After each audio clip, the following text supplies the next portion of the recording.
Olá, eu sou a Tailane do Despindo Histórias. Hoje eu vim falar um pouco pra vocês do livro A Bicicleta que Tinha Bigodes, do Ondiak. Ele é um autor africano que eu conheci por esse livro mesmo e eu gostei bastante da experiência de leitura. Na verdade, esse ano eu reli este livro porque eu tinha lido ele há alguns anos, que foi quando eu o adquiri. Vocês sabem como eu admiro a forma de narrar de escritores africanos. Vocês sabem que eu adoro Mia Couto e tanto ele como o Ondiak são autores da literatura africana em língua portuguesa. Eu quero conhecer mais e mais. E A Bicicleta que Tinha Bigodes, ela é uma narrativa infanto-juvenil que traz uma história de um grupo de amigos. Um dos meninos dessa turma, ele quer muito ganhar um concurso da Rádio Nacional, que é para ganhar uma bicicleta com as cores da bandeira de Angola. O Ondiak, ele é de Luanda, então ele está falando aqui sobre o que ele conhece e de uma forma incrível, sob a ótica das crianças. Gostei muito desse livro pelo título, peguei. Inclusive, esse livro tem o autógrafo dele, porque foi na Fliporto, aqui em Olinda. E eu vim aqui falar um pouco pra vocês.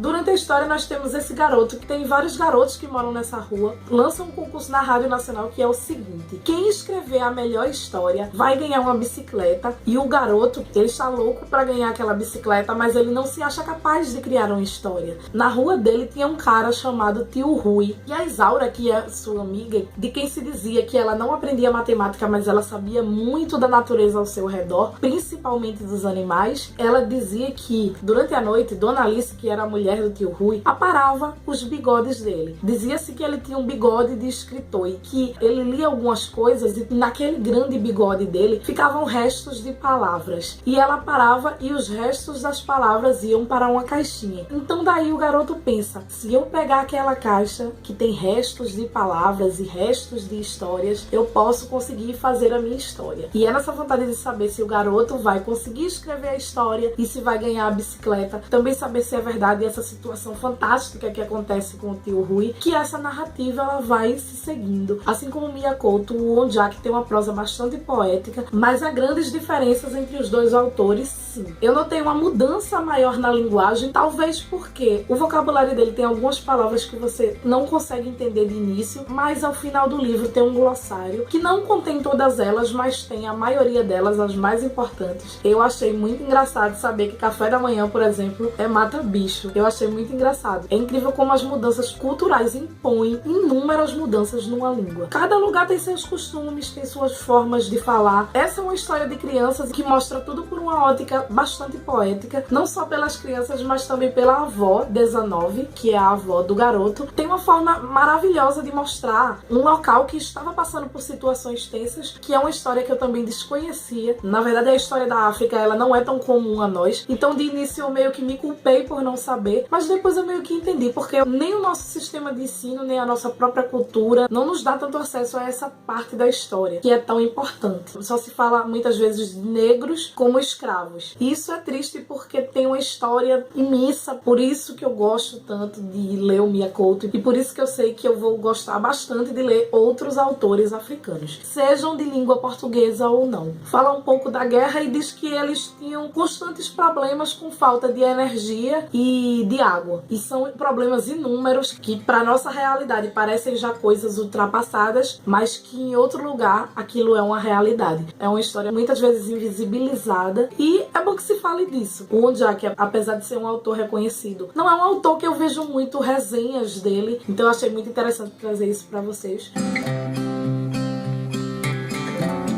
Eu vou ler agora uns trechinhos para que vocês vejam como é maravilhoso esse livro. A Isaura tem sempre ideias complicadas. Fica muito tempo sentada no quintal dela a olhar as andorinhas, as lesmas e até conhece cada gafanhoto do jardim dela. Dá nomes de pessoas aos bichos, mas não sabe bem a tabuada. 4 vezes 4, perguntava o camarada mudo quando ainda dava explicações de matemática. Não sei, mas por exemplo, o gafanhoto Samora Machel gosta mais das plantas da casa do Tio Rui e só come antes das 11. Se está muito sol, vai se esconder. Nós ríamos daquela maluquice dela e ainda perguntávamos mais. Camarada mudo, a Isaura começou. Assim foi a avaria só de 15 minutos ou é coisa série. Isso foi no momento que cortaram a luz lá no local que eles moravam. Pelo modo como a luz foi, assim sem tremer nem nada, acho que foi mesmo corte intencional. Corte intencional é como, então? Eu perguntei. É quando a Edel corta a luz porque quer. Mas a Edel existe para dar ou para cortar a luz? O motorista 9 atropelou um sapo que já habitava no quintal desta criança há um tempo considerável. Se você é o proprietário da viatura, então você é o responsável indireto. Mas podemos resolver isto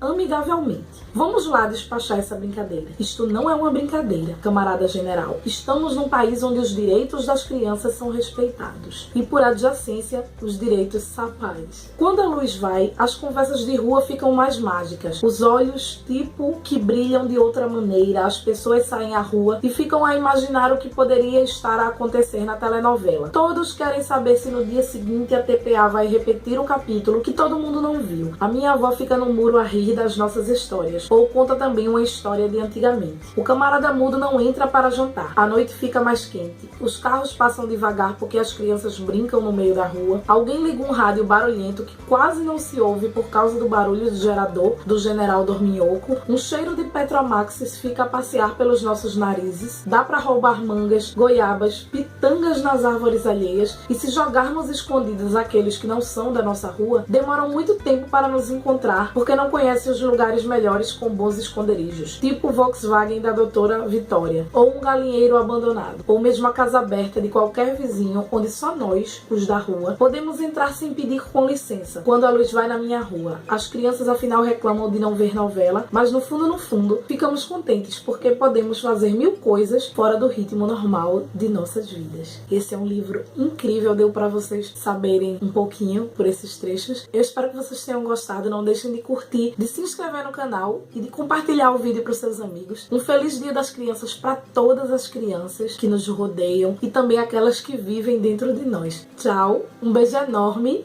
e até o próximo vídeo.